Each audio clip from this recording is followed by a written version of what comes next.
plagued by doubts, and it's interesting as I prepared this, because we're not just going to go chapter by chapter or verse by verse.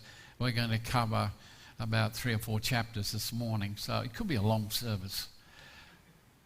It may or may not, Rhonda. It could be very short too, because I'm summarising a lot of the stuff. But it's no matter what we think of Pharaoh, there's no doubt he was a stubborn and determined man. He was a person who was used to getting his own way and what he wanted.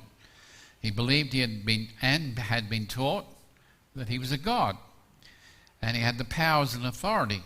He also had the connections to call upon the gods of Egypt if he needed them. Now, let's face it, if you and I grew up being taught to believe that we're gods, you would think of yourself as somebody superior to anyone else, wouldn't you? No? I would. If I'm taught I'm a god and I've got all these connections and this power and authority, I would be thinking of myself that I'm somebody special. Now, it'd be difficult to accept if someone came along and told you you're not. That would dent your pride, wouldn't it? But you know, in the scheme of things, Pharaoh had been taught these things, and he was worshipped as a god king. And as such, he was personally responsible for maintaining the cosmic order that would guarantee Egypt's prosperity. So he had a lot riding on his shoulders. Now he was faced with the greatest challenge of his life. A challenge that not only threatened the stability of Egypt, but it would also challenge his understanding of who he was and where he sat in the universe, in the order of things. The whole purpose of these plagues was to reveal to Pharaoh and the Egyptian people that they had been duped by placing their trust in gods that were unable to do anything for them, and to really show them who God was. Now, each one of these plagues was designed to expose one of the main gods that the people were trusting in, and expose them as being useless and absolutely void of any help. And we're going to do that briefly.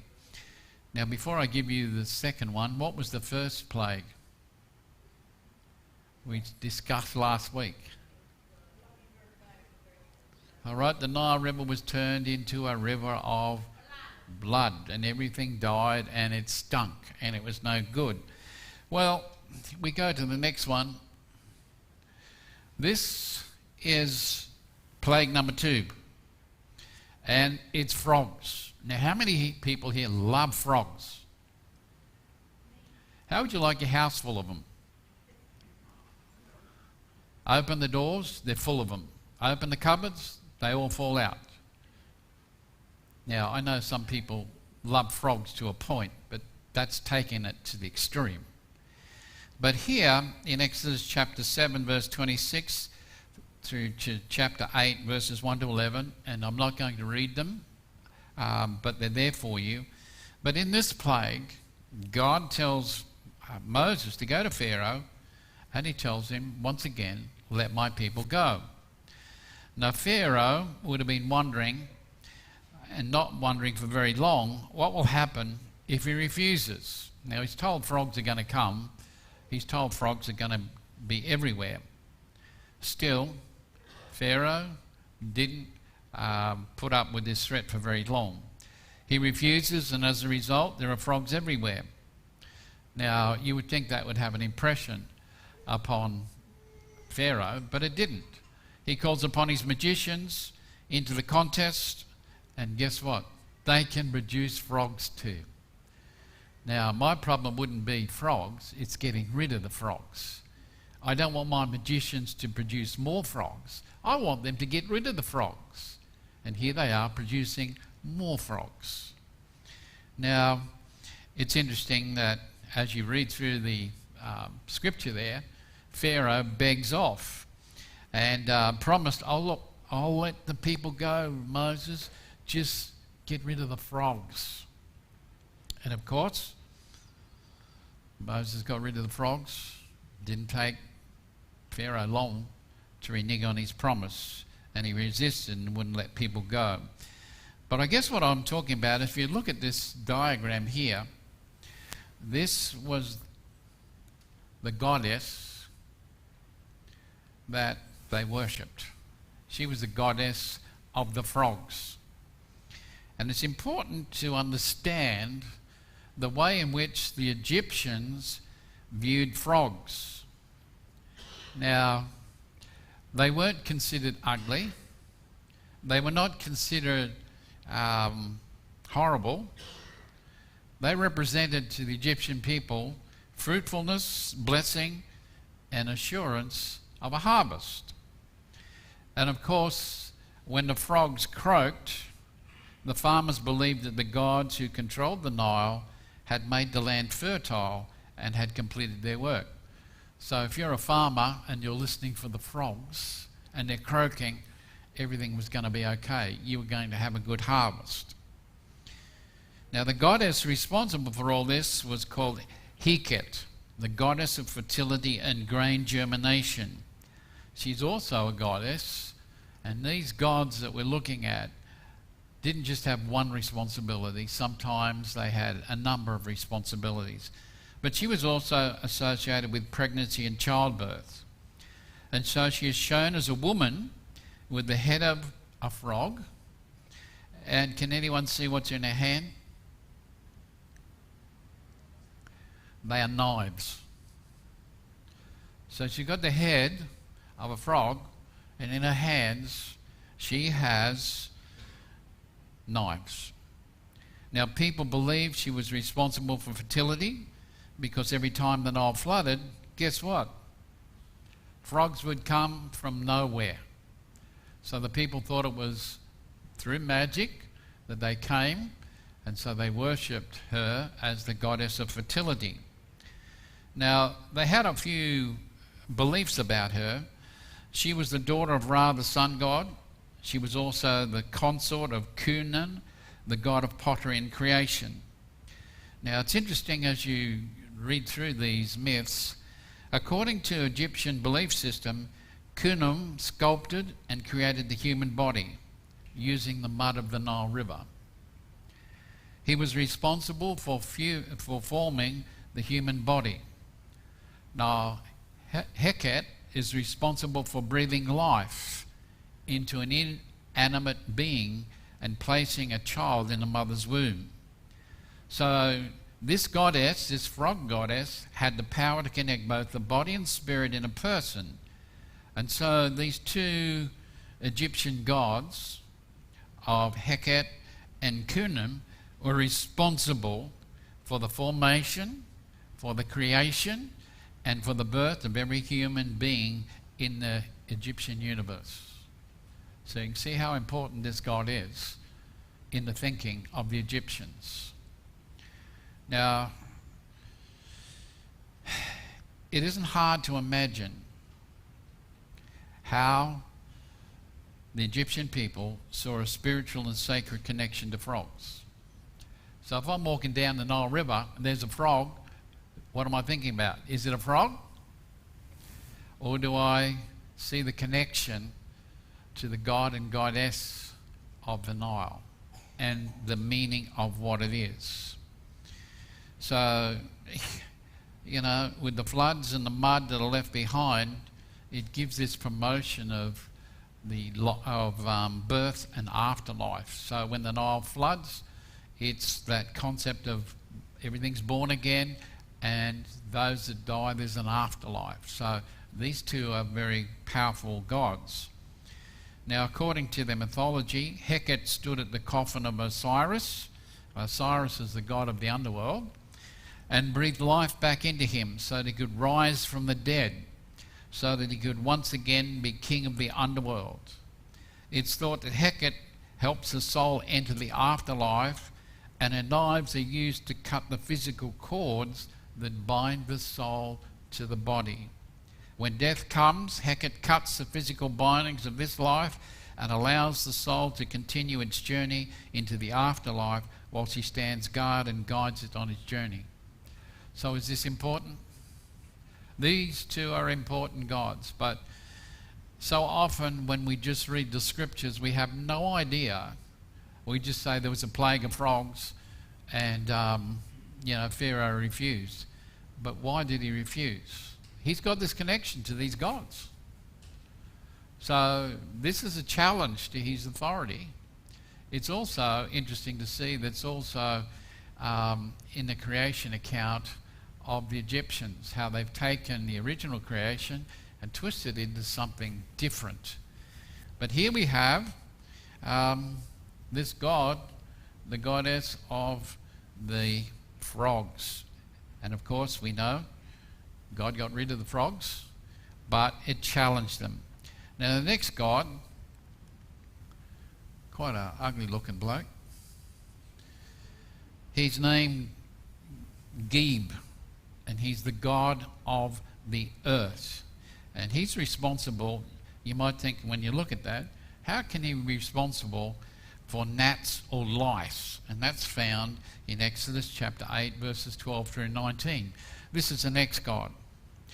And of course, as we go through that scripture, we know that it didn't take God long to inflict Egypt with another plague. This time it would be lice or gnats. Everyone would be affected by these, what I call invisible biters. Now we've got our own biters up here, haven't we? When you first come to the territory and you go to certain places and you feel this itching or biting, what are they?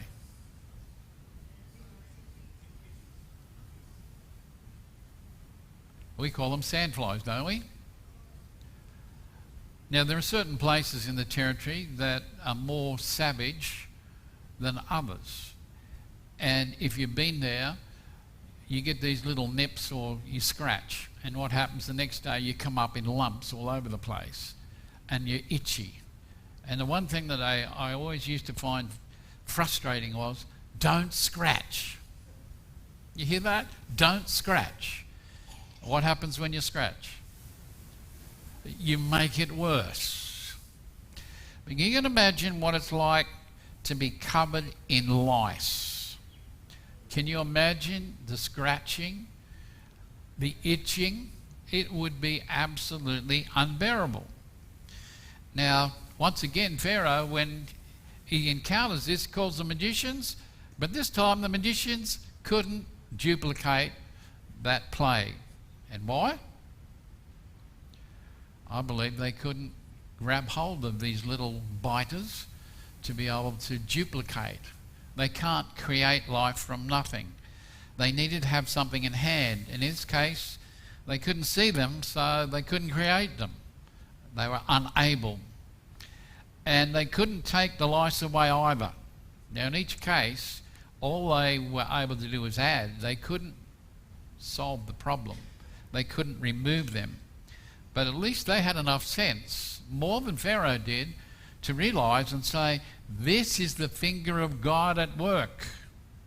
Pharaoh refused to accept that. But these magicians, these sorcerers, understood this was the finger of God.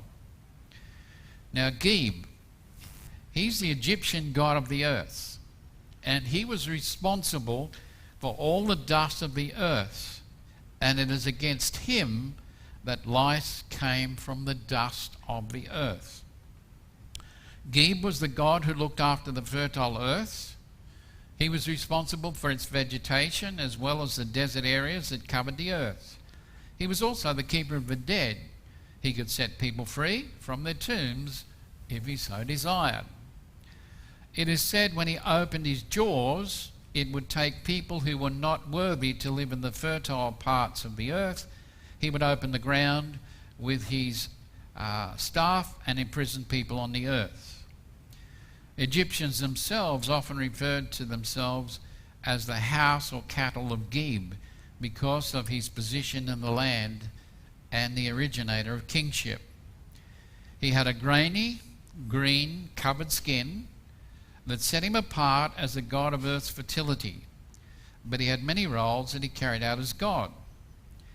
He represented the whole landscape of the earth, and with the contours of his body creating the mountains and valleys of the earth. Geb was often thought as being irresponsible with these actions, not considering what effect they would have on mankind. When he laughed, he caused earthquakes to happen all over the earth because of his laughter. He was also the desert. He was the place that held Egypt's dead, where he could choose to embrace them, trap them, or expel their bodies. So another god that was challenged, the god of the earth. We then move on to the next god. Funny looking gods that they had, haven't they?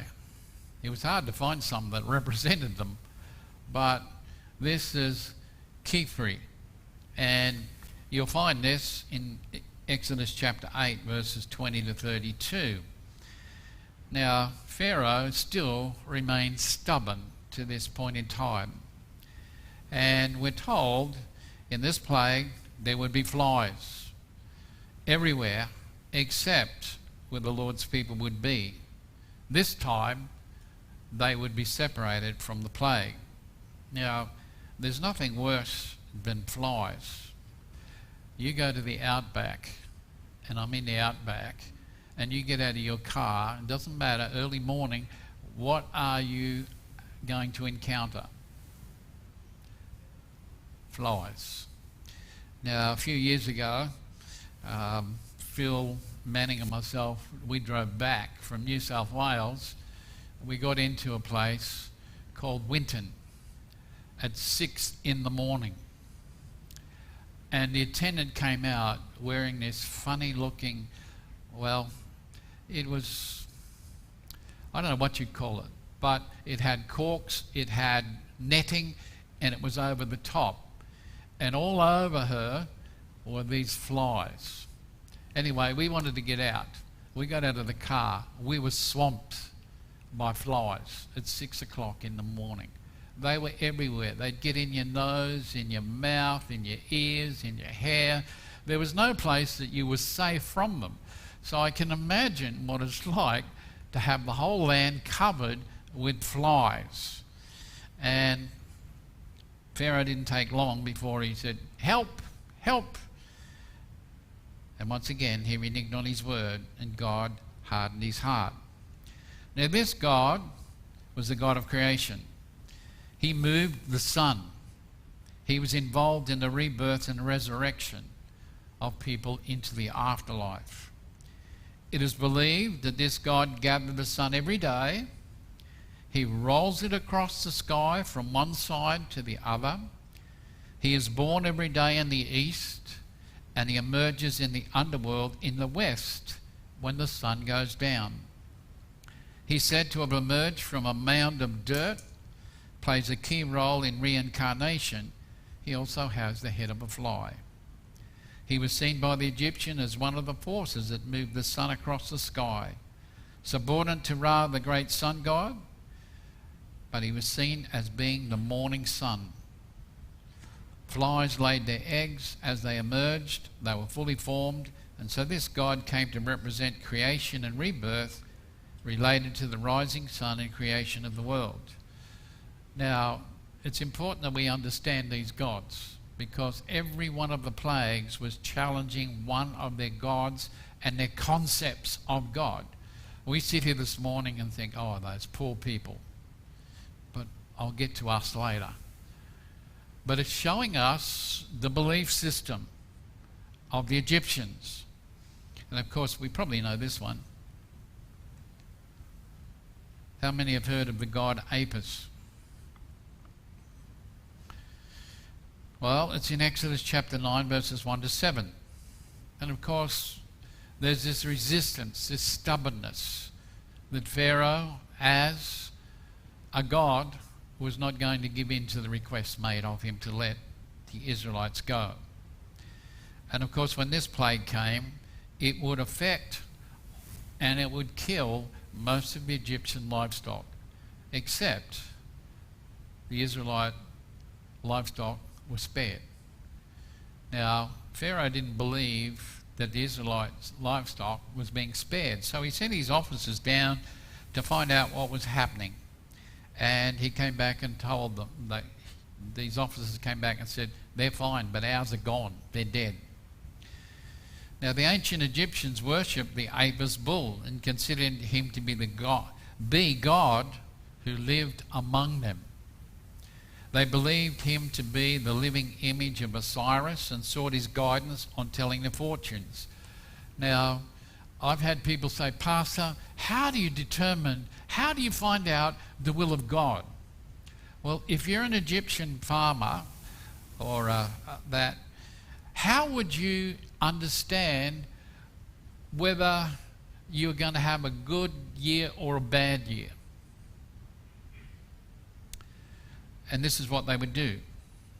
They would come to this bull and they would ask the bull a question.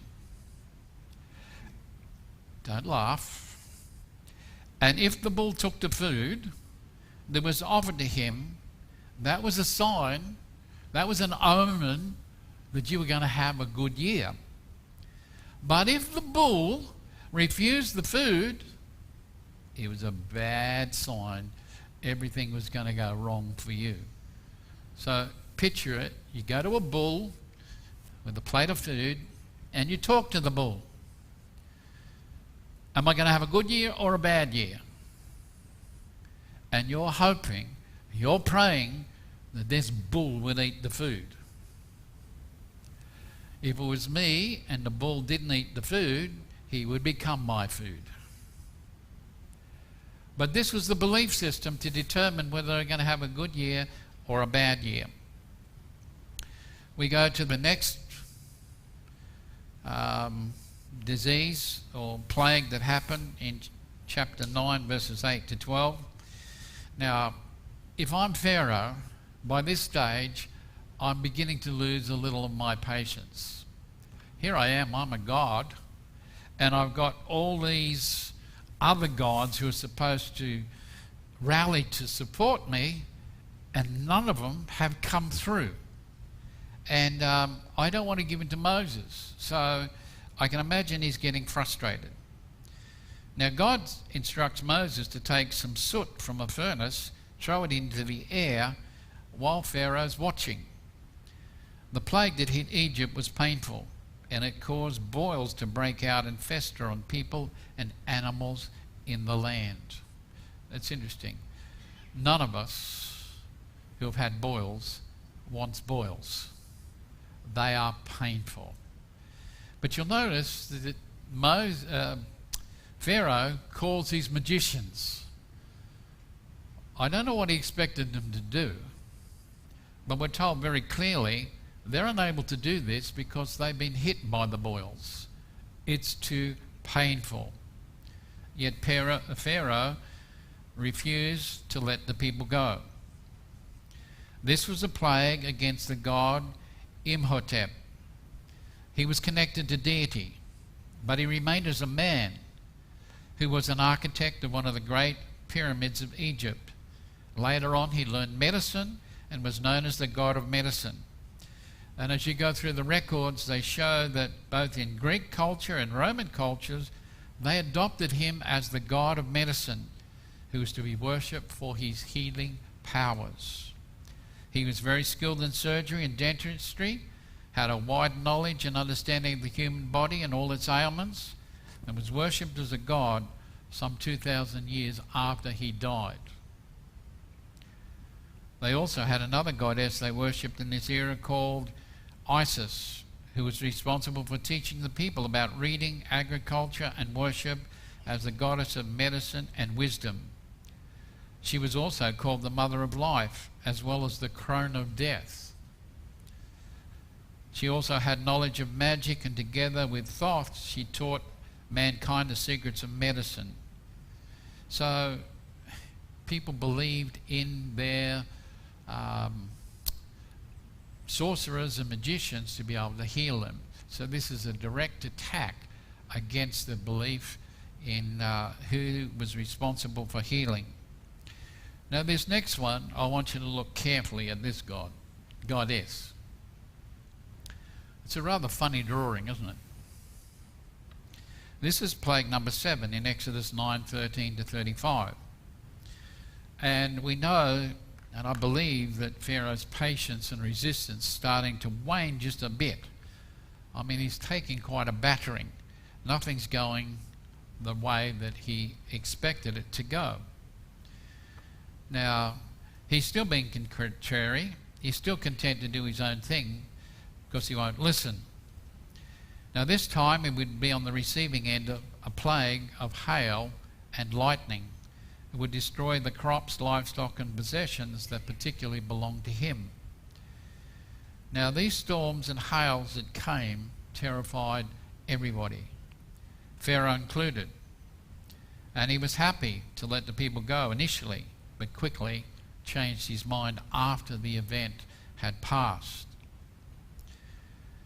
This plague was brought against the goddess, now don't laugh, Nut. You might think you have to be a nut to believe it. But she was a goddess called Nut. And she was a sky goddess and mother of the stars, the planets, and all the heavenly bodies. She is the protector of the living and the dead and is responsible for day and night. According to the Egyptians, during the day, the heavenly bodies such as the sun and moon would make their way across her body, and then at dusk they would be swallowed up, pass through her belly during the night, and be reborn at dawn.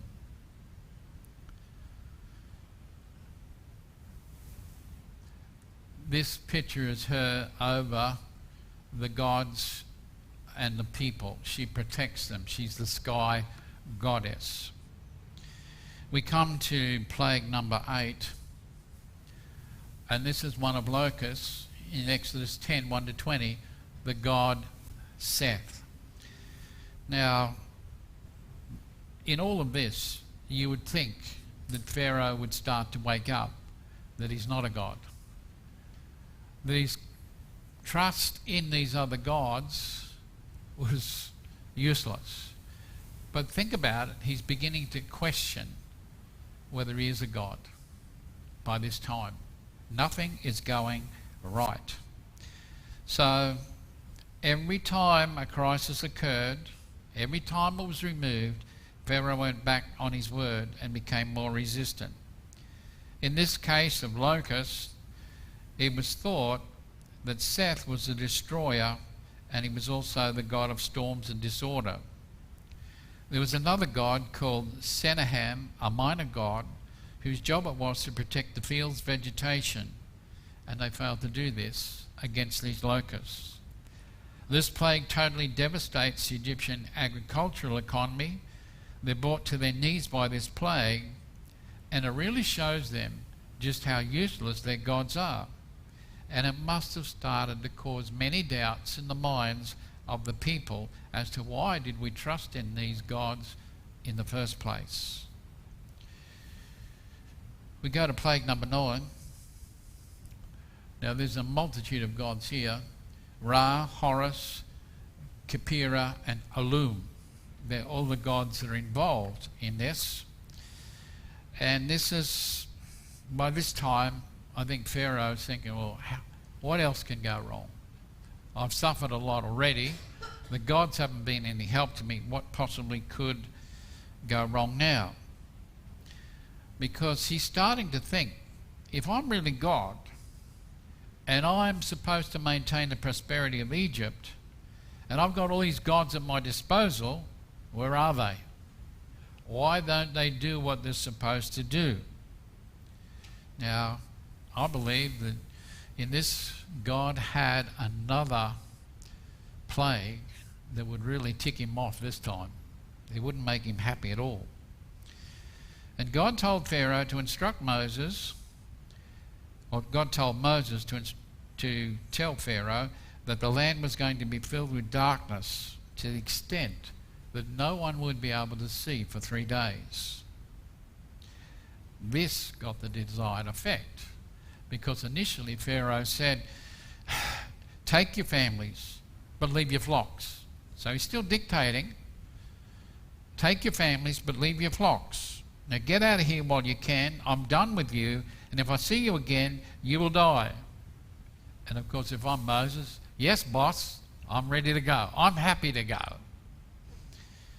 Now, this plague was against Ra. He was the primary sun god who was worshipped by Pharaoh and the people. Pharaoh believed he was a descendant of the sun god Ra. The sun represented light, warmth, growth, and it made Ra very important. He was ruler over everything. So you can imagine this is a direct attack against Pharaoh himself, who believes that he's the god over everything. This last one, who I am not going to go into a great deal of thing here, but it's the 10th plague. Now, that's a funny looking god. It's the god Bes, who is the protector of the family.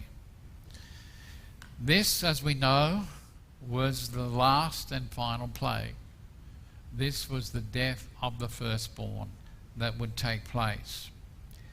Now, what we have here is, this was directed against the Egyptian god Bes, who was a dwarf god. He was portrayed as an ugly person with a lion's mane and a pug nose. His job was to protect the households of families, particularly women and children, and he had the ability to scare off evil spirits. He was believed to bring magic and good luck to households. And they have, in some archaeological records, these amulets of this god used to ward off evil spirits and protect the people who wore them. Bes was frequently called upon in a person's youth for protection by a parent, a guardian, or the individual themselves. They would call upon Bes.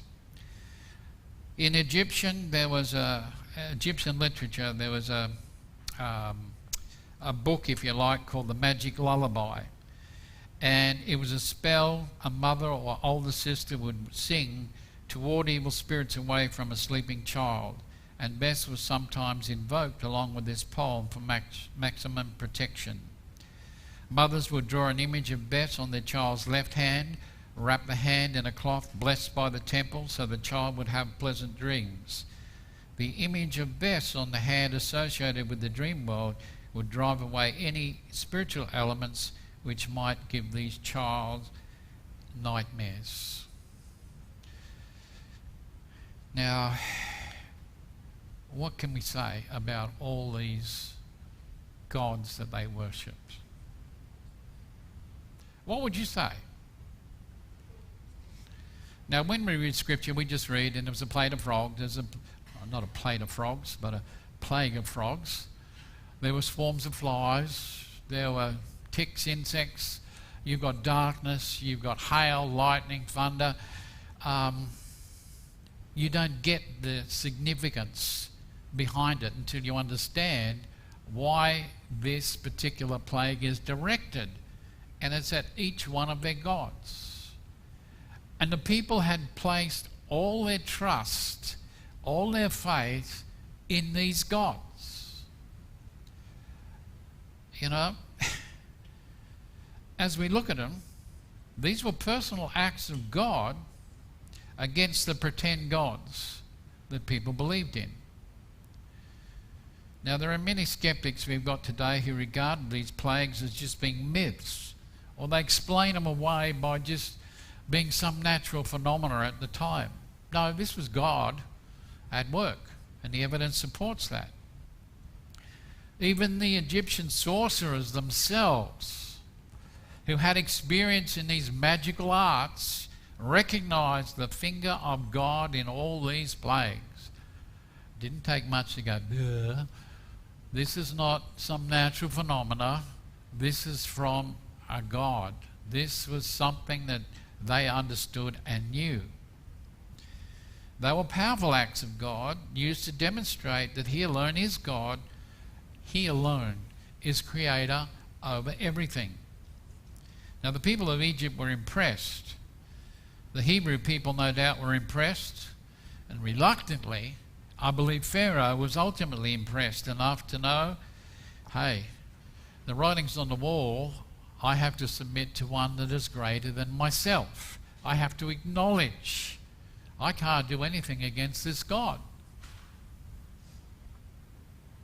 These plagues were designed to punish the wicked. Egypt was a world power. The citizens lived in the lap of luxury. Yet, in that luxury, they subjected the Hebrew people to unbelievable cruelties with any opposition and immunity from any consequences. So they did the wrong thing by the Israelites. Now, it would seem that many would say, well, it took long enough for God to deal with them. But God's timetable is not the same as us. There is a time of accountability and reckoning that God will always bring against the wicked. And we might be thinking the same in our day and age. Why do the evil prosper? Why do they get away with things when they do? Well, God hasn't forgotten them. He's got a time where he's going to deal with every one of them, and they will have to answer for their wickedness. But the challenge I see from this is the Egyptian people put their trust in these gods. And there were many of them. Not just the Egyptians, the Romans and the Greeks had a god for everything as well. And they put their trust in them. What does it take to put your trust in these false gods? As I'm sitting here today or standing here today, am I any different? And you're going to say, Pastor, yep, I don't bow down to wood and stone and worship them. Doesn't apply to me. None of this applies to me. Well, I want us to think again. What is an idol worshipper?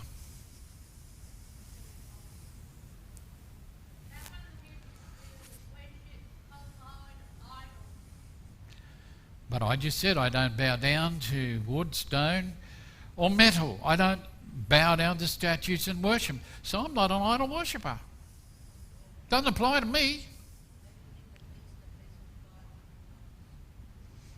All right, someone who replaces and substitutes the worship of the one true God with some other object and gives all their time, all their energy, all their money, everything they have to this object.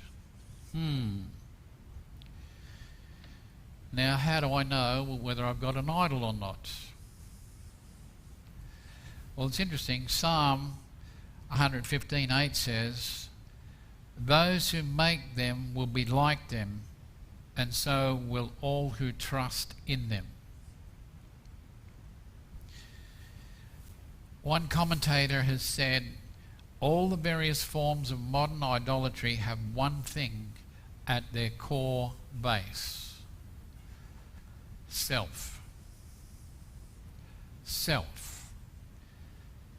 We no longer bow down to idols and images.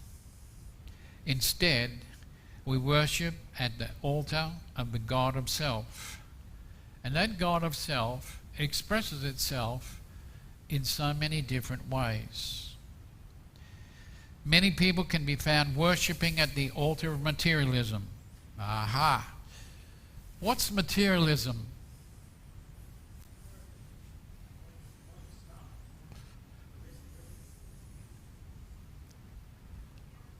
Wanting stuff. Well, it probably does.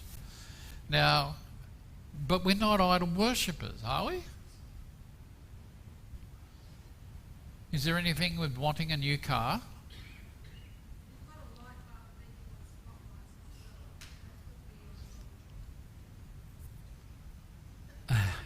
I didn't ask to point to anyone. Yeah. But we could become obsessed with it. But let's face it, if I went to your house and you went to my house, how much stuff would I find that we're not using?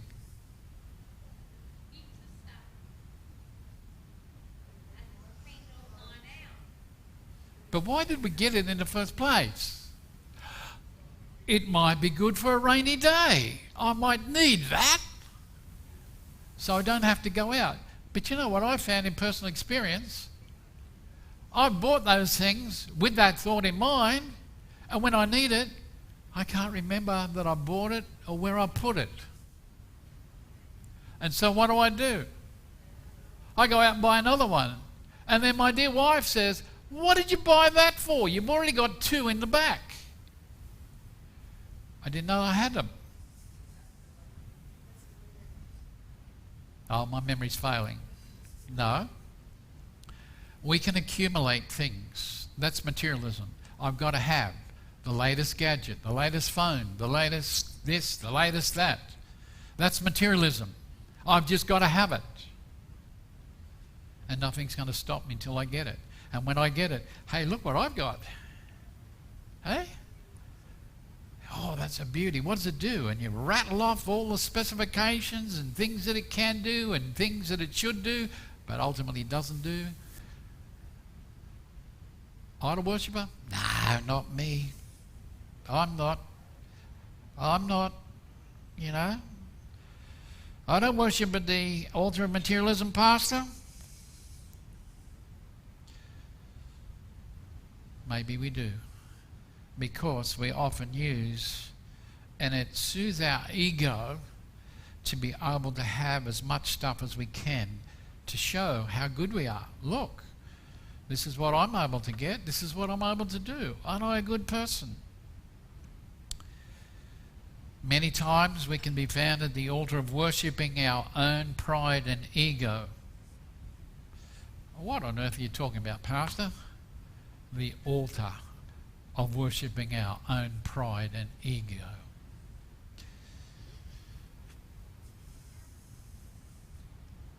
Well, I think it comes down to the point, how many of us really enjoy being recognized for the things we do?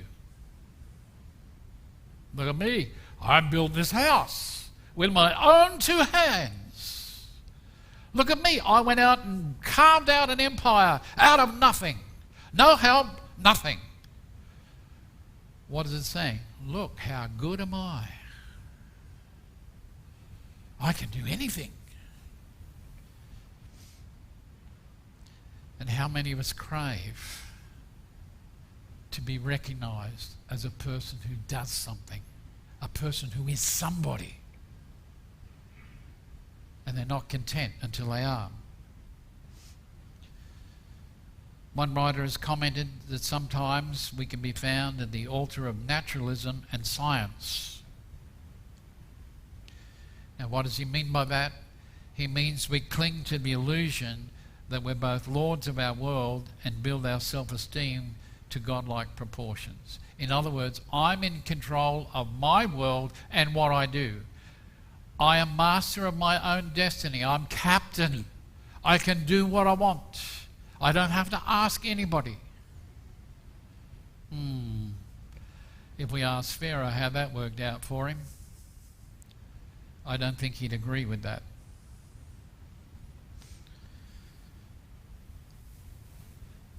Even in the area where we're looking at, well, dare I say it, but we're looking at the religion of climate control and naturalism. What the scientists say. We put more stock in what scientists say than what the Word of God has to say. And we reject His description from His Word where He says He created the heavens and the earth. And instead, we accept that nonsense of atheistic evolution and naturalism. And that's what's permeating our society today. The green. Everything has to be green. Well, you know what? I'm happy to live in the territory at this time of the year because everything's green. And you know what? I didn't do a thing. I didn't make it green. But I do know who did make it green. You see, as if we can control the weather, if we can control the climate, it's not going to work, people. It's worshipping the God of climate control and naturalism. And when we embrace the goddess of the environment, we fool ourselves into thinking we can preserve the earth indefinitely, when God has declared in His Word it's going to come to an end. So God says there's a day coming when this earth is going to be recreated. The environment says, no, we can protect, we can preserve our planet for future generations. Now don't get me wrong, I'm not against stewardship, but use it sensibly and balanced. God says there's a day coming when this planet's going to be... And we're saying, no, we can save the planet if we just do this, this and this. There are things that are outside our control, and there are going to be things well out of our control that we cannot handle and we can't do a thing about. Yet there's going to be people tell us, if we do this, we'll be fine. Many times we'll worship at the altar of self-fulfillment. Now, what do I mean about that? It's all about me. It's all about what I want. And you know what? I want to be happy. I should be happy. I demand to be happy. How can I be happy? Tell me, how can I be happy this morning?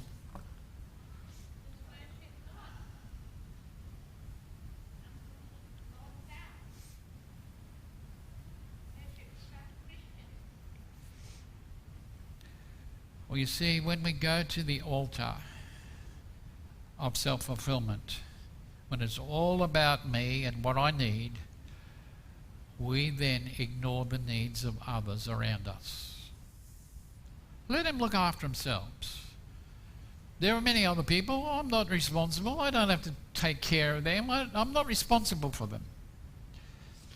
Now, how is this shown in everyday life? We indulge ourselves with alcohol, drugs, and food. We think we are in control of our lives. And when we think this, we're making ourselves as gods. I can do as I want, when I please, because I please, and no one has the right to tell me any otherwise. In other words, I become a god, just like Pharaoh. Moses comes along and says, let the people of God go. Moses said, no. Pharaoh says, no, I'm not going to do it. Why? I'm God. They're my people. I can do what I like. You don't have any authority over me. I don't recognize you. I'm a God. You are not. Now, we wouldn't actually say that or believe we live that, but we show it in everyday life. We indulge ourselves with all these things.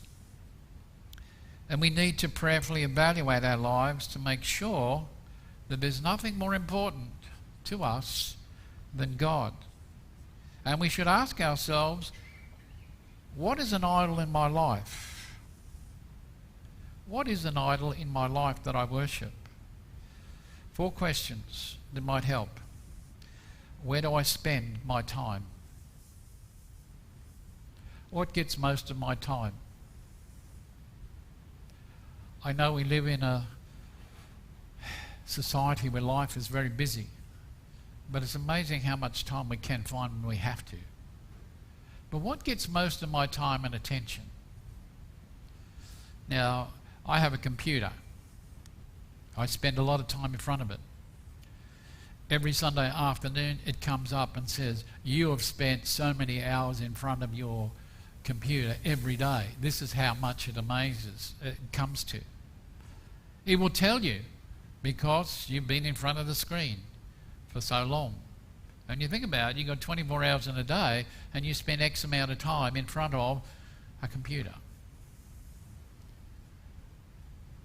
Many people spend a lot of their time in front of other things, worshipping. What takes the most time that we have? Where do I spend most of my money? What gets most of my money? We don't want to think about that. And I always find it fascinating when people say, Pastor, my money is my concern, mind your own business. Because it's a delicate subject. But what gets most of my money? What do I spend it on? Bills, bills, bills. Where did those bills come from? Kids. Did anyone force you to have kids? Did anyone force you to buy a house? No, these are decisions that we made, and we accept the responsibility that goes with it. But there are other things that we spend our money on that sometimes we're unaware that X amount goes to this, X amount goes to this. Is it an idol that takes the place of God? Where do I get my joy? What gives me joy in life? How much of my time do I give to it? Now, is your wife your joy? Mine is. But how much time do we spend giving that joy or having that joy from that person or that thing? Maybe it's a car. How much time do you spend washing it, cleaning it? Don't touch it. Don't breathe on it. That's my pride and joy. There are other things that are our joy. Or lastly, what thing is always on my mind?